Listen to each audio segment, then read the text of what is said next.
Hey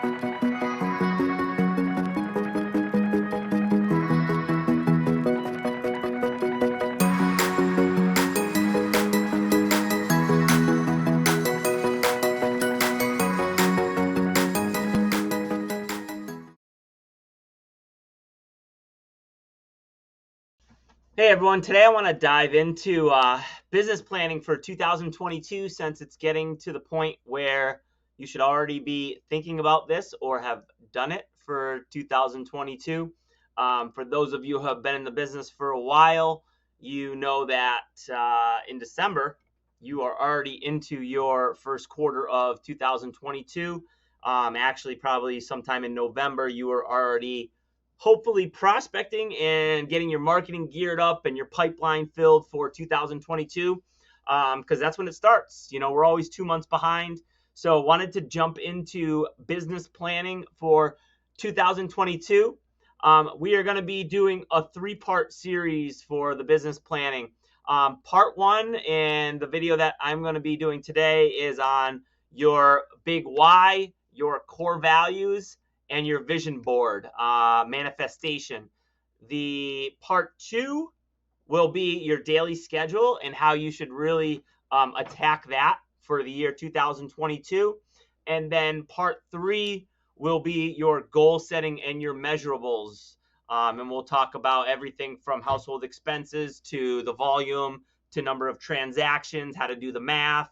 So that will be part 3 of the 3-part series for your business planning for 2022. So here we go. Part 1. The first thing I want to talk about is your why. Now, your why is something that it's not easy. Everyone's like, come up with your why. It's like, well, I'm thinking of my why, and I know why I'm doing what I'm doing, and I hear a lot of people coming up with the same things. And we all have similar whys, and I think that's the reason. But when we really dig deep into our why, okay, it comes down to family a lot. It comes down to money. It comes down to vacation. It comes down to time, freedom. And that's all well and good. And what I see a lot of is people dreaming their why. So it's like, well, I'm going to dig down deep and I'm going to discover my why. And that's going to be all the motivation I need. And I'm going to do it. And then when times get tough and you really got to grind and buckle down to make that why and manifest that why, people don't do what they need to do on a daily basis in order to make that why come true.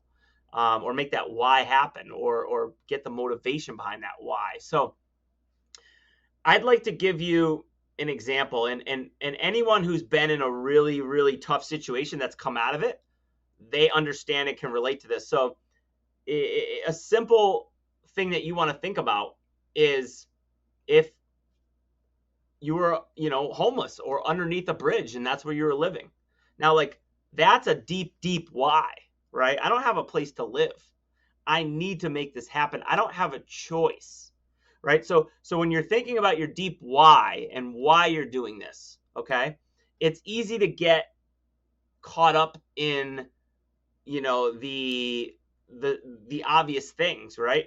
And I'm just like you. I want freedom. I'm working on that. I want more time with my family. I'm working on that. I want more money. I'm working on that. Right? We're all working on these things.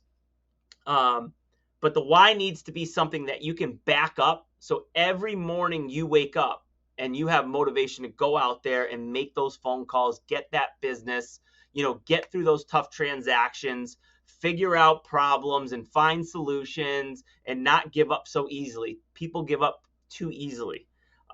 So that's what I want you to think about when you're really thinking about your why. It's not as simple as people make it out to be, and I think it's used way too much in this industry. So, number 2, your vision board, which ties directly into your why. So your why, create a vision board. Your why and your vision board should be intertwined.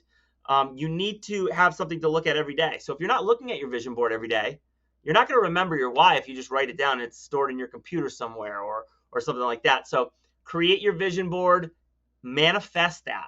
Okay. If you want vacations, if you want more relaxation, if you want to travel, put that up on your vision board. You should have a nice vision board, a collage of all these different things that really motivate you every single day. So create your vision board, tie it into your why.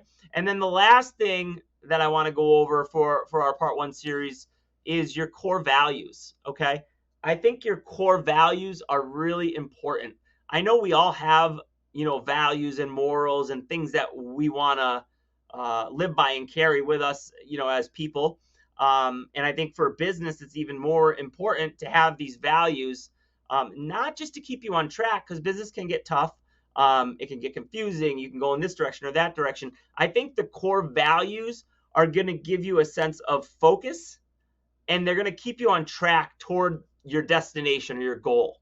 They're also going to keep you honest, and they're going to keep you making good decisions. So if, your core values, aren't aligning and you're seeing yourself steer away at some point from your core values, either your core values have changed a little bit, which not necessarily a bad thing, or you need to realign your business with your core values in order to keep you on straight, and keep you toward that goal. So this is part one of Business Planning 2022. Stay tuned for part two and part three. I think you're going to get some huge value out of that. Your daily schedule, we're going to go over the top 5 things every day that you should be doing, top 5. And the consistency makes habits. We're going to discuss that a little bit. And then in part 3, we're going to get into goal setting and measurables and do the math and everything that you need to do in terms of goal setting, lead generation, and all that good stuff to get you on track for your business plan for 2022. So thanks for tuning in, and we'll catch you next time. Have a good day.